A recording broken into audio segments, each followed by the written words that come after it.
My favorite gift is definitely my gift for words, and by that I don't just mean writing. It's appreciating all sorts of written and spoken words. I love reading even more than writing. I can be in a terrible funk and listen to a great story, and it completely resets my mood. Words are powerful that way.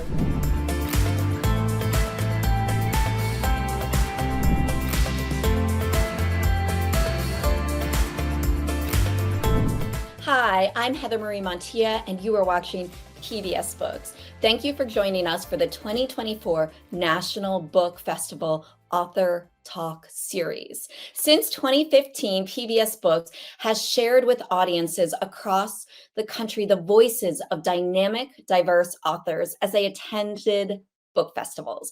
PBS Books is proud to partner with the Library of Congress to promote their 2024 National Book Festival. Let's take a moment to hear from the Librarian of Congress, Dr. Carla Hayden.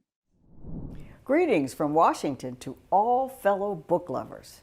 I'm Librarian of Congress, Carla Hayden, and I want to thank you for your support of author events here on PBS Books.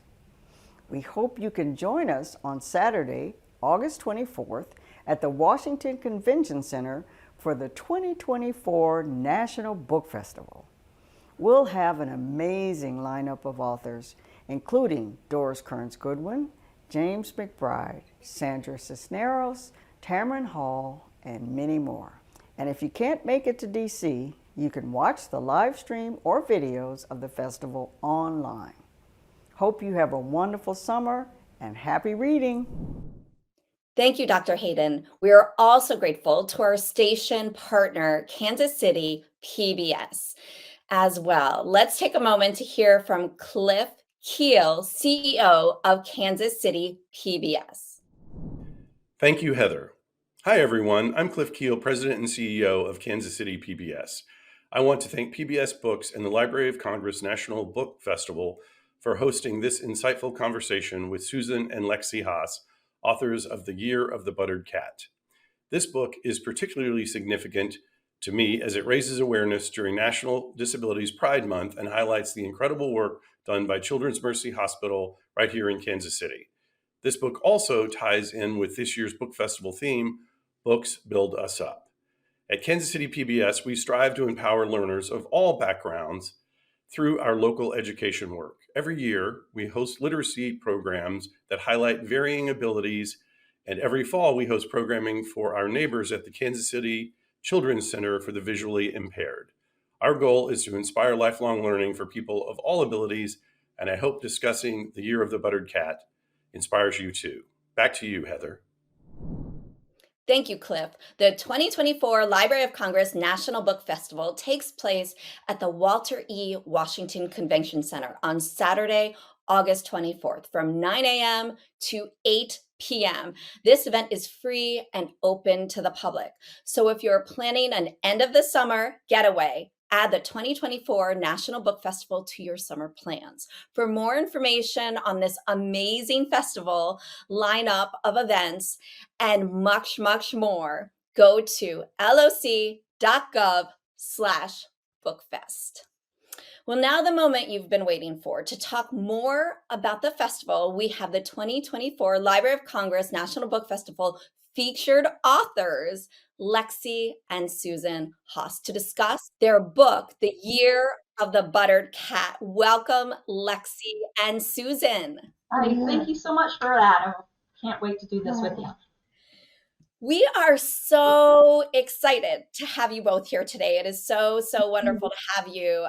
Before we begin, for those maybe out there who have not read your amazing book, Susan, can you explain how Lexi communicates? Yes, because this has really been something we have been chasing her entire life, and it's a lot of the foundation of the book. So I want to say that we found out Lexi could spell and read when she was just 10 months old by pointing to letters on a cookie sheet, moving around magnetic letters. And since then, we've been trying to come up with really reliable means of communication for her. So we use, she's too little to sit in my lap and move letters around a cookie sheet anymore, but she still can point to letters on a board. She spells out, I'll show you using partner-assisted scanning now. She uses an eye-gaze communication device if her muscle tone allows. And, she also has some really low-tech things like yes and no, and which you read about in the book. And I'll show you here. That's yes, right? Show us what yes is. It's tongue out. She taught herself this when she was a little baby, so it may not be the most appropriate, socially appropriate, but this is what she came up with. Yes is a tongue out, and what's no? A growl. That's no. So you can get a lot from yes and no, and we use that a lot. We probably will use that some today. I also want to point out her partner-assisted scanning. She doesn't use this anymore, but this is a great visual for you.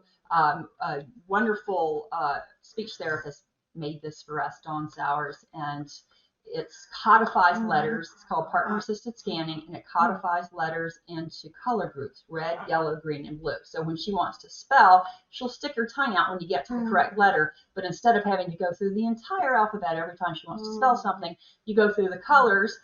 She sticks her tongue out when she gets to the color, and then you go through the letters within that color. So, for example, Lexi is a huge Harry Potter fan, by the way. So she's going to tell us what her favorite Harry Potter character of all time is. So we will go through red, yellow, green, blue, green, M, N, O, P, Q, R, S. S would be the first letter. You can see. Now, normally this is much faster. Red, yellow, B, H, I. I think we're getting to S, I, and I would normally guess for her.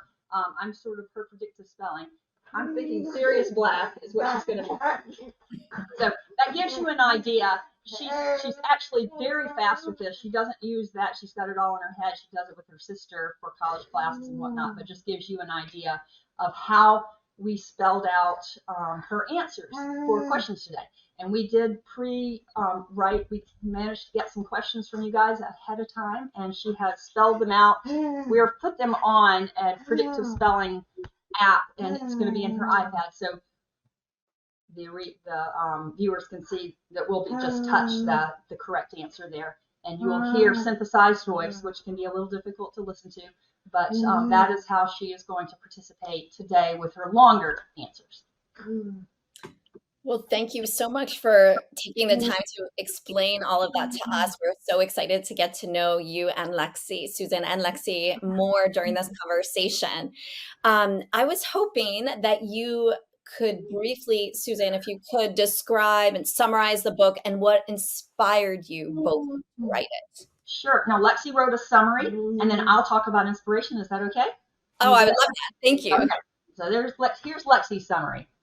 The Year of the Buttered Cat is a dual timeline story of me at age 13, during my 24-hour countdown to brain surgery, and looking back to when I was 5. That was the year I discovered what happened to me to leave me with a severe physical disability. I called that year the Year of the Buttered Cat. So that gives you a little idea of the background on that. So the original inspiration came from a cruel social media post that was on Lexi's page, and I'm not going to get into it now. It's pretty terrible, but it left me with the realization that there are people out there who still consider disabled lives as lesser, and sometimes even disposable. And nothing could be further from the truth. These are some of the most remarkable people that you will ever come across, and their struggles and their lives need to be documented. So we started out with that in mind. Lexi really is as a disability rights advocate, she really wanted to get this message out about disability. I also wanted to get a message out about monitoring newborn jaundice, which is kind of a spoiler, but that's what happened to her, and it's severely downplayed in the medical world. So that was our original intent. But as we got going, I realized that for my art, I also really wanted to get out a little bit of a message about grief and about that it's okay to go off script in your grieving process, and that I think that so many parents with kids with severe physical disabilities feel pressure to just move on. You're happy that they're alive. Yes, of course you are. But you do have grief about the life that that you thought they were going to have. And we can't just skip over that process. We've got to go through it. So I think that, and I can't give too much away about my arc on that, but that became a driving force for me during the writing of this. Certainly for the crossover audiences for adults of that process of grieving. Well, thank you for sharing that. And it's helpful to know more about the inspiration. Your book is titled The Year of the Buttered Cat. Can you talk about where did the name come from, and do you like the cat? We like the cat. All right. Well, the title is a real spoiler, so I can't go into it too detailed, but I will give you a little background about this cat. So we found this little feral kitten at my parents' house when Lexi was a baby, and he was covered in butter or something buttery. And our dog, Luke, started licking him, licked him clean. So, of course, the kitten, who was really too young to have been off on its own, bonded to Luke and decided that Luke was his mother. And he spent the rest of Luke's life trying to win Luke's affection. Luke, as soon as that buttery taste was gone, Luke completely lost interest in the cat. And he was just like, out of sight. But the cat would, just vying for his attention constantly. So in the book, at one point, the cat goes missing. And when he comes back, he's mysteriously covered in butter again. And so, of course, Luke licks him clean and, relationship repaired. But then again, once the cat is clean, he loses interest. So this becomes an ongoing sort of mystery in the book. And we don't want to get too far into that because that would reveal a little bit about why the cat gets buttered and whatnot. But that is where the title came from, because that whole process happened during Lexi's year of discovery, which was the year of the buttered cat. Okay, thank you. And I do like how it kind of throughout your book, it comes through, right? You have you're wondering from the beginning, I was like, why? And you meet the cat early on, but to learn more is, today we are partnering with Kansas City PBS. You go out of your way to discuss how amazing the ISTs are at Kansas City Hospital. Can you discuss what makes it so special? Yeah, first for Kansas City, gosh, what a community that it is. Children's Mercy Hospital, there's the Children's Hospital there, and that community supports that hospital. It's inspiring, is all I can say. Love Kansas City, miss it. We still have many amazing friends there. Lexi has prepared her answer about how she feels about the ISTs, which is what she calls different doctors, because there's neurologists, anesthesiologists, all of the ISTs. But this is what she says about the ISTs at the hospital. Every doctor I had at Children's Mercy Hospital showed up for their patients in every way. They were not just great doctors. They were also compassionate, caring people who saw me as an individual and as a whole person. As people who have been very let down by the medical community on more than one occasion, we're very, very skeptical about letting new people in and, really giving our trust. But I have to say, I don't think we met anybody at Children's Mercy who we didn't instantly feel like we were in great hands. So huge shout out to Children's Mercy Hospital in Kansas City. Well, from the book, I really felt like I got to know Lexi, and I felt, I believe she is this extraordinary person who is incredibly smart, brave, and determined, and who has a great sense of humor and this amazing memory.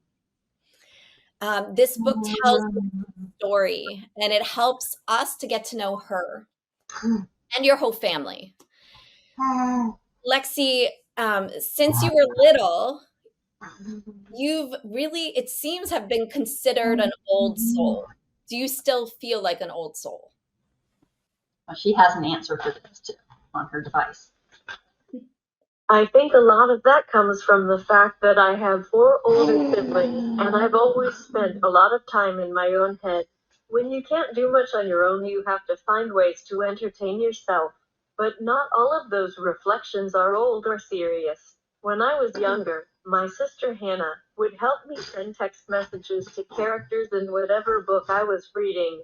We would have an entire conversation with fictional people. I got to ask them all sorts of questions about their lives. To this day, I have no idea how Hannah pulled that off. It was magic for a kid craving deeper personal relationships. Anyway, I would spin those messages into all sorts of fantasy stories in my head, a sort of internal, running fanfic. So yeah, my brain is working almost all the time, but not always on serious things. Well, thank you.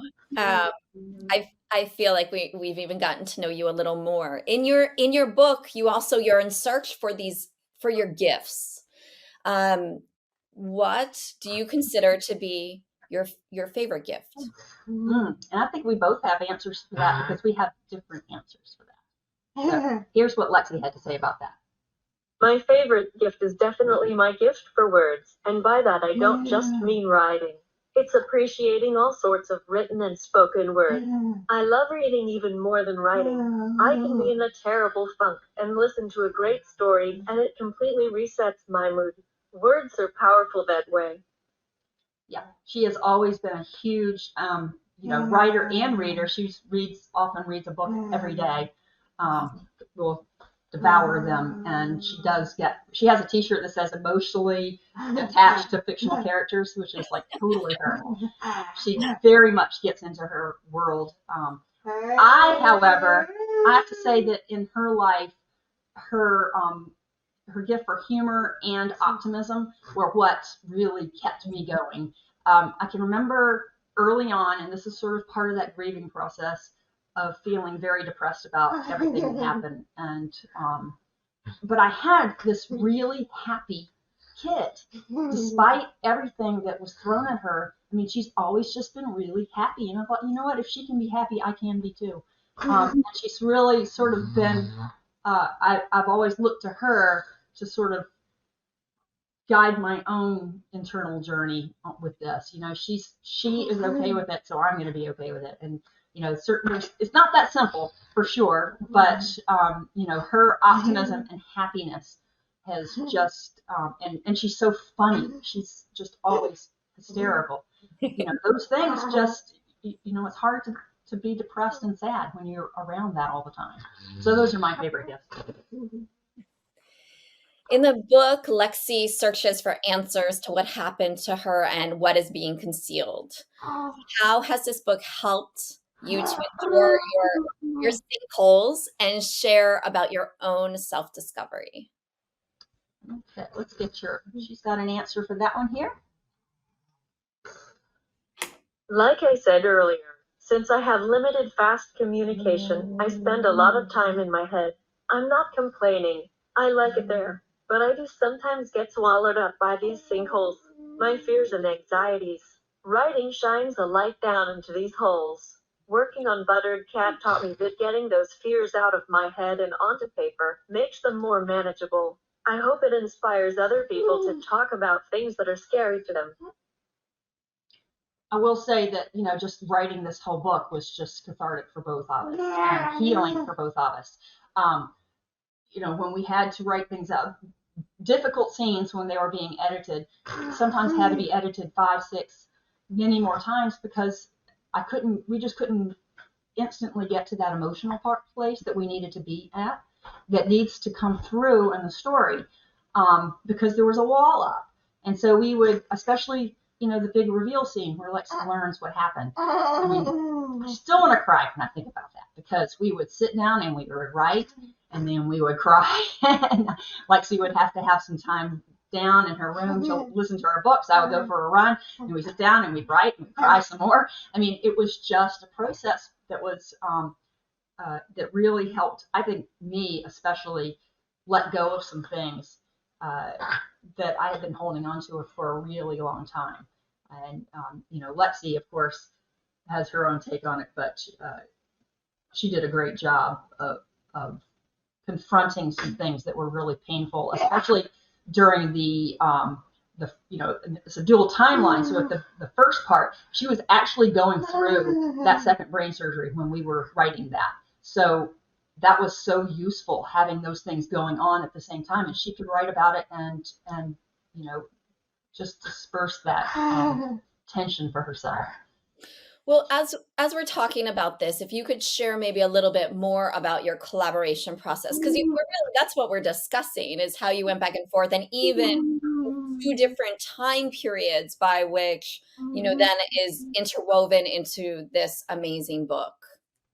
Sure. So the book started out, we had a group of short stories or vignettes of things that had happened to her in her young life that she had written down as part of a homeschool writing project.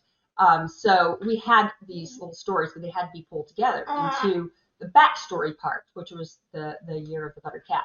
And the way that we always write, we always start off with a very intensive outline. This is one book. This is for our latest book. We will fill a notebook with everything that we want to get out. And then once we're done with that, we'll sit down and talk out each individual scene. Lexi will use her partner-assisted scanning or pointing to letters or device or whatever her body will allow for that day. And then once we're done, I sit down at the computer and write it up. And then I get back and I read it to her, and she lets me know when I've gotten something wrong, which is often her voice. Once we're down to this, we've left little to chance once we get that far, but she knows exactly what she should sound like. And if I've messed that up, she wants it fixed. So, we keep going back and forth like this until we're both relatively satisfied, and then it's just step by step, bird by bird.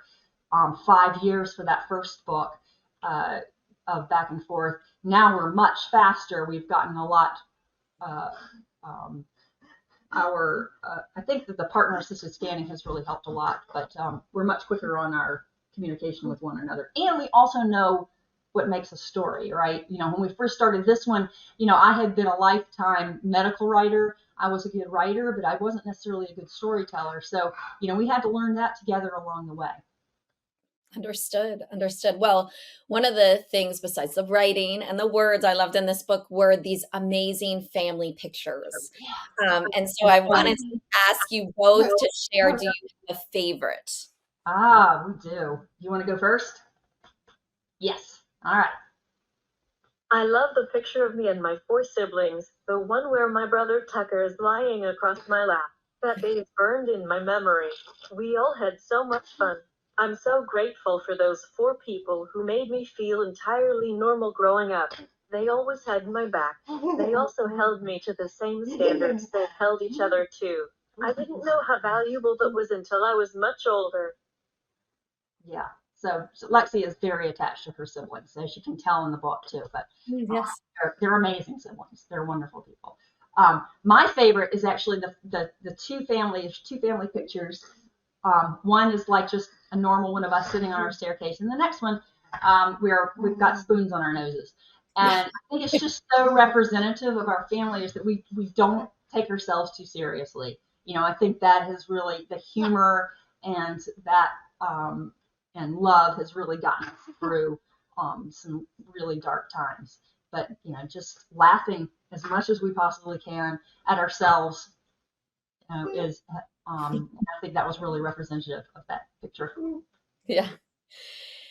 Well, July, as you know, is Disability Pride Month, which marks the ADA's anniversary, passed in July 26, 1990. Is there anything special or different that you and Lexi do during July? Well, we do tend to be invited to do more diversity, equity, inclusion talks, especially with companies because summer's is off time for schools. But I think the reality is that what we have to do in July is not necessarily different. We still have to fight every month, every day for her inclusion, for her rights.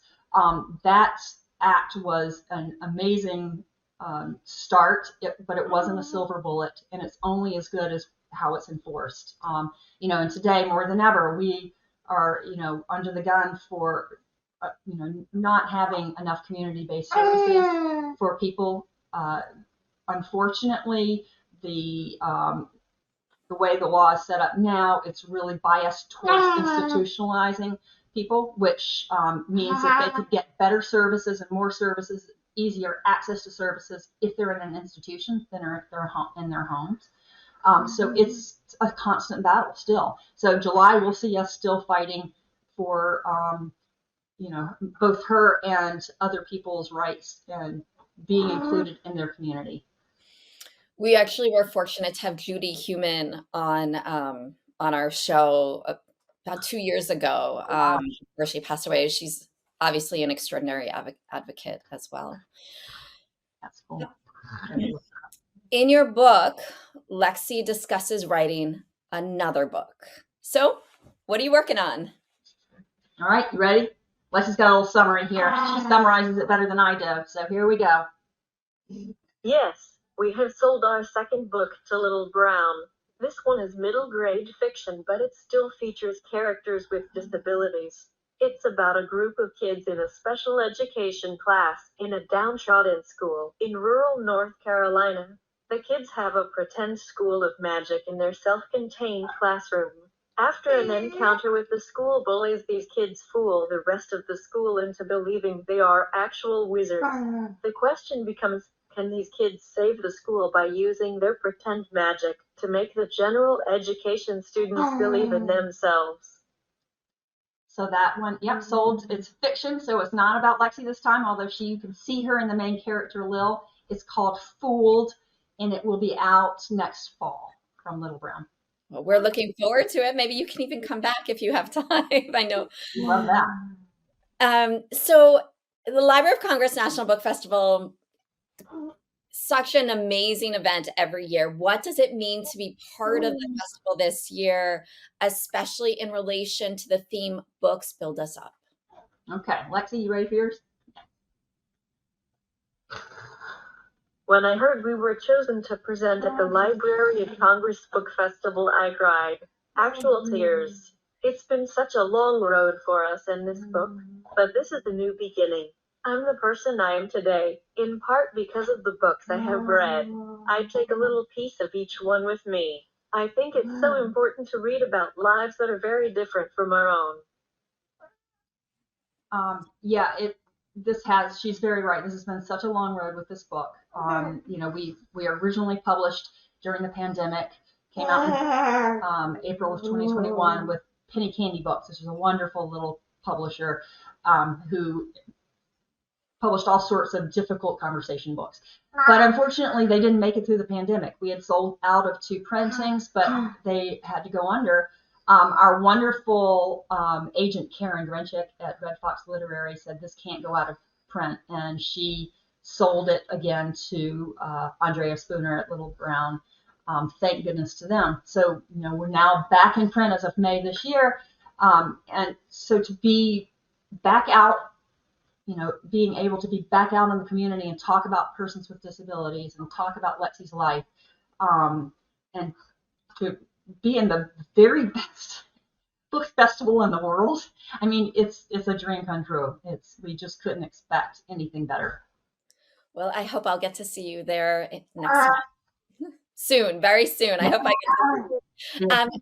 We like to ask a series of their rapid questions and answers to get to know our authors a little bit better. And they really are, what is your favorite? Okay, so I'm going to start and then feel free to answer. All right, here we go. Okay, doke. Favorite foundational book? Favorite foundational book? Which is your very favorite? Red, yellow. H. Harry Potter. What? 1, 2, 3. Number 3. Prisoner of Azkaban. Lexi is a huge Harry Potter fan, so that would be her very favorite book. I'm gonna have to go for me. Delaire's Book of Greek Myths, which was something that I was just that got me through many years in my childhood. Favorite author? Favorite author? Oh, that's like asking me who my favorite child is for Lexi. It's whatever she's reading at the moment. No. Who's your favorite author? Red? Let's just do initials. Red. A. All right. Red. Yellow. Green. T. Ada Thomas would be her number 1. Although, I mean, she was doubled over laughing at TJ Klune's extraordinary book this morning. So I think TJ Klune is up there too. Again, she's got so many favorite authors. For me, Judy Blume, I would have to say. Who can say that they could write for kids from childhood through adult? What a career she's had. We got to meet her at her bookstore this past January. It was pretty cool. February. Favorite ice cream? Oh, favorite ice cream. Red, yellow, green, blue. T. S. Strawberry. Yes. Strawberry. Lifelong favorite for Lexi. I'm chocolate girl. Favorite pizza topping? Pizza topping. A. B. C. Cheese, and more cheese, please, for her. Fresh basil, fresh garlic for me. I guess it's 1. Fresh basil. Here we go. Favorite library? Library of Congress, obviously. Obviously. How about you, Lexi? Red, yellow, green, M. M. All right, red. A. Matthews. Our little Matthews Regional Library here. It's a part of the Charlotte Library System. Wonderful. Favorite cultural organization? Oh, okay. So I don't think you'll be able to spell this out. We did do this ahead of time, but this is, for Lexi, it is easy. There's it's the Expand Movement Dance is a local dance, inclusive dance company that she's a part of that combines kids with and young adults with and without disabilities to dance together. And they're amazing. They're fantastic. So they've given her a whole new group of people and a whole new activity that she loves. Can't say enough good things about them. For me, I am a huge museum fan, so I'm looking forward to more time at the Smithsonian while we're in DC. I love the Smithsonian museums. Wonderful. Well, before we close the show, is there anything else that Lexi would like to share? She does have one final thought. Should we put that up for her? I want to give a shout out to diverse books, which have been unfairly and disproportionately targeted for censorship. While I don't identify as a person of color or LGBTQI, I do identify with feeling different from other people. I do identify with being other. Relating to characters in diverse books makes me feel connected. I think that I'm a happy person in part because I feel like a connected person.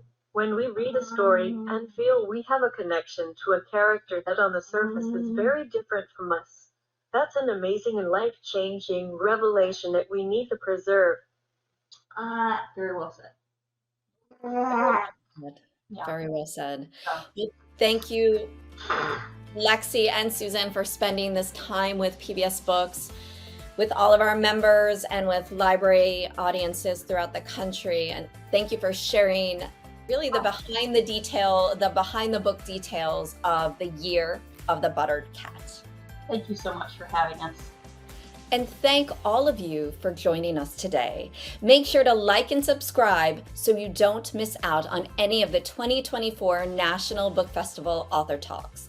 The full schedule of featured author talks can be found on our website at pbsbooks.org.